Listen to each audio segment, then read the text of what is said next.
வாங்க உட்காருங்க. உட்காரு உட்காருடா. என்ன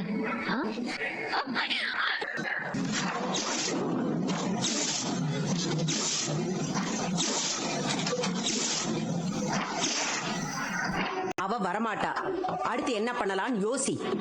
வாடி, அவளை எப்படி கூட்டிட்டு வரலான்னு நான் இங்க இருந்தே யோசிச்சுக்கிட்டு இருக்கேன். அப்போ என் அனுபவத்துல இருந்து நான் சொல்ற வார்த்தையில எல்லாம் உனக்கு நம்பிக்கை இல்ல. அதை விட கண்மணியோட மனசு மாறுங்கிற நம்பிக்கை எனக்கு இருக்குல்ல. கண்டிப்பா அவ வரமாட்டா.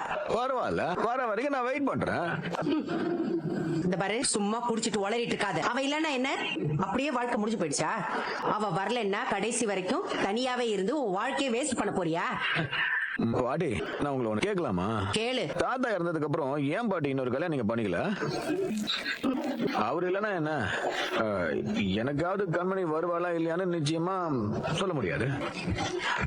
ஆனா தாத்தா திரும்ப வர வாய்ப்பு இல்லைன்னு நல்லாவே தெரியல உங்களுக்கு. நீங்க ஏன் இவ்வளவு நாள் தனியாவே இருந்து யார் எனக்கு கேக்குறது? மரியாதையா வெளில போயிடும் சொல்லிட்டு இருக்கல. ப்ளீஸ் அன்பு, ஏன் இப்படி குடிக்கிறீங்க? இது உங்க ஹெல்த் எவ்வளவு ஸ்பாயில் பண்ணும்னு தெரியும்ல. எவ்வளவு அக்கறை போறேன் மேல உனக்கு, வெக்கமா இல்ல உனக்கு? நான் என்ன அன்னைக்கு மாதிரி ஒண்ணு நினைச்சு குடிச்சிட்டு அலையிறேன்னு நினைக்கிறியா? என் கண்மணி என்ன விட்டுட்டு போன சோகண்டி, அது காரணம் நீதான். இது பாரு, ஏற்கனவே நான் உன் மேல